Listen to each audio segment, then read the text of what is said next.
மதுரை வீரனுக்கு வேண்டுதல் நிறைவேற்றிய டிவி.கேன நிர்வாகி.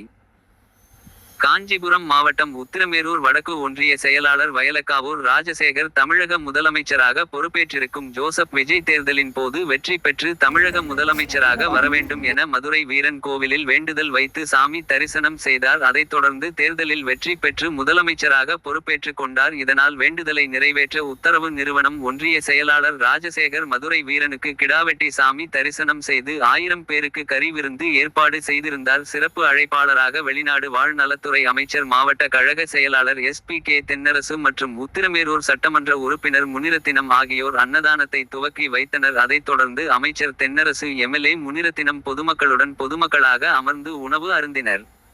விழாவிற்கு வருகை தந்த அமைச்சர் தென்னரசு, எம்.எல்.ஏ. முனிரத்தினத்திற்கு கும்பமாக மரியாதை வழங்கி வரவேற்று நிர்வாகிகள் சால்வை அணிவித்தனர். உத்திரமேரூர் வடக்கு ஒன்றிய கழகத்தின் சார்பில் பிரம்மாண்டமான மாலை அணிவித்து வரவேற்றனர்.